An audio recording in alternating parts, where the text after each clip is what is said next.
안녕하세요. JD 부자연구소의 소장 조던입니다. 오늘은 ESG를 통한 중국 견제라는 주제로 말씀드리도록 하겠습니다. 2021년 3월 12일 금요일 시황입니다. 시작하기 전에 먼저 자발적 구독력 부탁드립니다. 후원해주시는 여러분 덕분에 좋은 컨텐츠가 제작될 수 있습니다. 하나은행 447-910064-61005 주식회사 JD 부자연구소 여러분 자율구독료 덕분에 잘 꾸려가고 있습니다. 뉴욕 마켓워치 22 채권 매입 가속, 주가 오르고 국채 떨어지고 달러 혼조. 어제 나스닥은 2.52% 급등했고 S&P 500 지수는 1.04% 올랐으며 다우존스 지수는 0.58% 소폭 올랐습니다. 메인 이슈입니다. 성장주일까 가치주일까? 이날 시장 참가자들의 촉각을 곤두세웠던 미 국채 30년물 국채 입찰은 큰 무리 없이 소화됐다라는 거죠. 그 결론은 아주 좋은 입찰 결과는 아니지만 시장에서 1.5%대의 10년물 금리는 더 이상 신경 쓰지 않아도 된다는 얘기다. 그러니까 뭐 한마디로 1.6%가 넘어가고 1.7%가 넘어가는 상황에서는 급반등이 좀 일어날 수는 있지만 현재 이제 1.5%대 정도는 이제 그 적응을 했다 이런 얘기죠. 그래서 지금 일단은 1.5%대의 인한 금리 문제는 어느 정도 넘어간 것으로 보여요. 따라서 이제 성장주들이 큰 폭으로 올랐습니다. 테슬라, 엔비디아, 트위터는 4% 이상 급등했고요. 애플도 1.65%로 크게 올랐습니다. 기술주와 마찬가지로 친환경 ETF인 아이클랜, ICLN이죠. 그리고 QCLN 그리고 탄 이런 주식들 이런 ETF들도 6% 넘게 올랐습니다. 여기가 굉장히 많이 떨어졌었거든요. 반면에 그동안 금리 때문에 재미 봤던 은행주 등은 이제 소폭 오르거나 떨어졌습니다. 백악관 대변인 이르면 주말 1,400달러 입금한다 이런 기사가 있는데요. 그 이날 CNN에 따르면 사키 대변인은 브리핑에서 이르면 이번 주말부터 미국인들의 은행 계좌에 1,400달러가 입금된다 이렇게 얘기를 했습니다. 그러니까 바이든은 정말 빠르게 서명을 했고요. 주말에는 돈이 입금된다고 합니다. 그래서 설문조사를 보니까 돈 받으면 어디 쓸 거냐 이렇게 했더니 50%가 주식 투자를 한다고 해요. 그렇다면 이 돈들은 빠르면 월요일서부터 주식 투자에 나설 것으로 보이는데요. 어디에 투자를 할까라는 거죠. 그래서 성장주일까 아니면 가치주일까? 젊은 세대에 인기 있는 게 이제 성장주죠. 그리고 베이비 부머한테 인기 있는 게 가치주입니다. 베이비 부머는 이제 주로 주식을 찾아서 쓰는 세대죠. 찾아서 쓰는 세대입니다. 그래서 미국의 이제 베이비 부머들은 주식을 갖고 있는 것들이 이제 거의 다 가치주들인데 통신회사라든가 엑소모빌이라든가 에너지라든가 이런 주식들이죠. 은행 주식이라든가. 그런데 이제 문제가 뭐냐? 얘네들이 이제 이 주식들을 팔면 받아줄 사람이 없다는 거예요.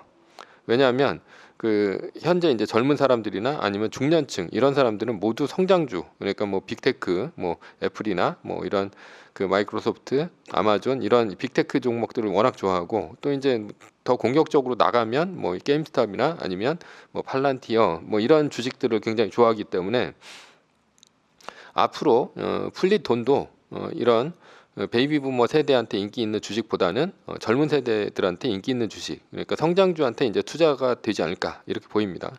일단 가치주는 경기 부양책이라는 모멘텀이 이제 소진된 상태입니다. 따라서 가치주는 앞으로 실적 시장에 들어가면 많이 오른 만큼 떨어질 가능성이 커요. 반면에 성장주는 많이 조정을 받았고 금리도 이제 안정되는 만큼 실적 시즌에 오면 오를 가능성이 큽니다.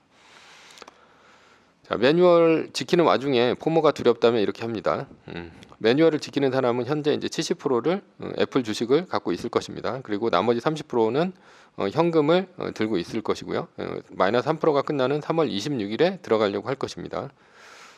그래서 현재 한 121달러 정도가 되고 있는데, 만약 30%의 현금을 들고 있는데 금리 이슈가 진정된 것 같아서 현재 시가로 애플을 산다 이렇게 생각하는 사람이 있다면, 근데 이제 매뉴얼을 지키고 싶은 사람이 있다면, 그리고 그렇다면 이제 어떻게 해야 되냐라는 거죠. 그러면 이제 일단은 시가로 애플을 삽니다. 그리고 현재보다 가격이 올라가면 125, 128, 132 이렇게 올라가면 그냥 냅둡니다.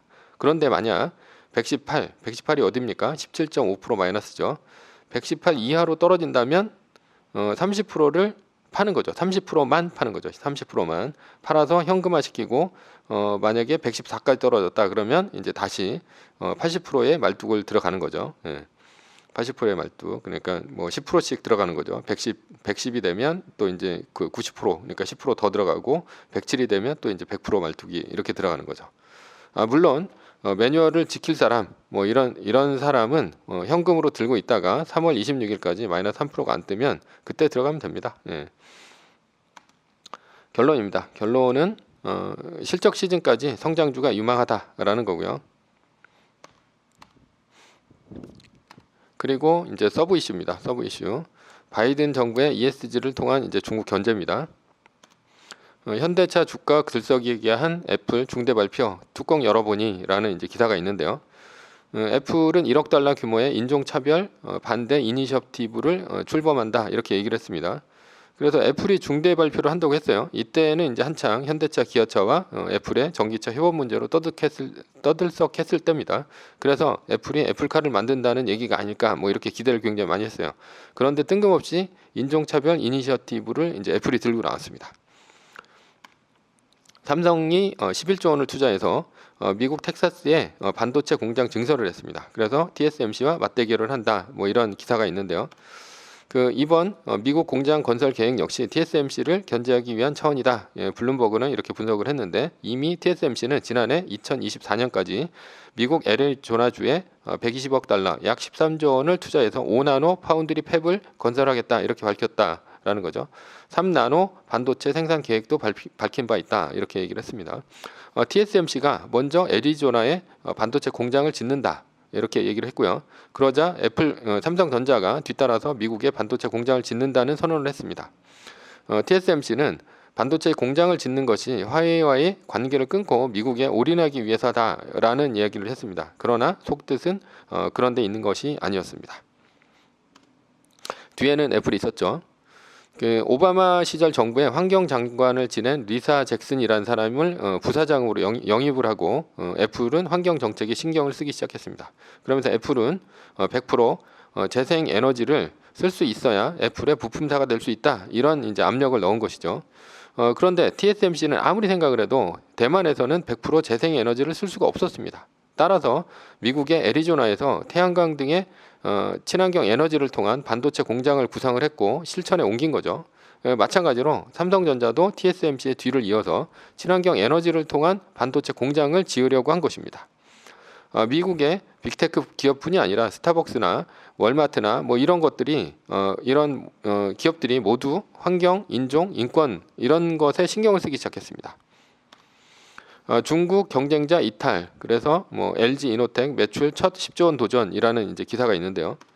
11일 관련 업계에 따르면 지난해 말에서부터 소문이 무성했던 오필림의 애플 공급망 재해가 기정사실화되며 최근 아이폰, 아이패드용 카메라 모듈 공급사가 LG 이노텍, 일본 샤프 2개 회사로 줄었다. 왜 중국의 오필림은 애플의 공급망에서 제외되었을까라는 거죠. 지난해 7월 미국 상무부는 오필림을 비롯한 중국 11개 기업의 신장 자치구에서 이제 소수민족 탄압, 강제노동, 집단 구금 뭐 이런 것들, 그런 것들을 한 기업이니까 여기서는 이제 미국 정부의 승인을 얻어야 된다 이렇게 얘기를 한 거죠. 중국의 인권 문제에서 자유로울 수가 없었기 때문이라는 거예요.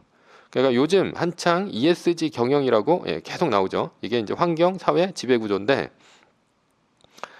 결론은 민주당, 미국 빅테크 그리고 빅미디어, 월가 등이 한 몸입니다. 그래서 바이든 정부는 트럼프 정부와 달리 ESG를 통해 은근히 중국을 봉쇄해 죽이고 있다라는 게 이제 결론입니다. 매뉴얼입니다. 첫 번째 주식 매수일은 마이너스 3%가 뜬 2021년 2월 25일에 한 달 플러스 1일 이후인 2021년 3월 26일이다. 두 번째 8거래일 상승은 마이너스 3%가 끝나는 신호다. 세 번째, 세계 1등 주식이 더 떨어지면 정해진 비율대로 말뚝박기를 하자. 뭐 이 말뚝박기 대한 내용은 이제 지난 영상을 좀 보시거나 아니면 JD 부자연구소 카페로 가시면 말뚝박기에 대해서 자세히 나옵니다. 세 번째, 전제는 세계 1등 주식은 우상해야 한다. 위의 상황은 매뉴얼일 뿐입니다. 따를 사람은 따르고 참고할 사람은 참고하시면 됩니다. 주식을 사고 파는 것에 대한 모든 책임과 이득은 본인에게 있습니다. 매뉴얼을 지키다가 포모가 두렵다면 매뉴얼을 지키지 말고 마이너스 3%대 판 가격보다 단 1불이라도 떨어졌다면 전량 매수하시기 바랍니다. 지금까지 ESG를 통한 중국 견제에 대해서 말씀드렸고요. JD 부자연구소의 소장 조던이었습니다. 컨텐츠가 좋았다면 구독, 좋아요, 알람 설정 부탁드립니다. 예, 감사합니다.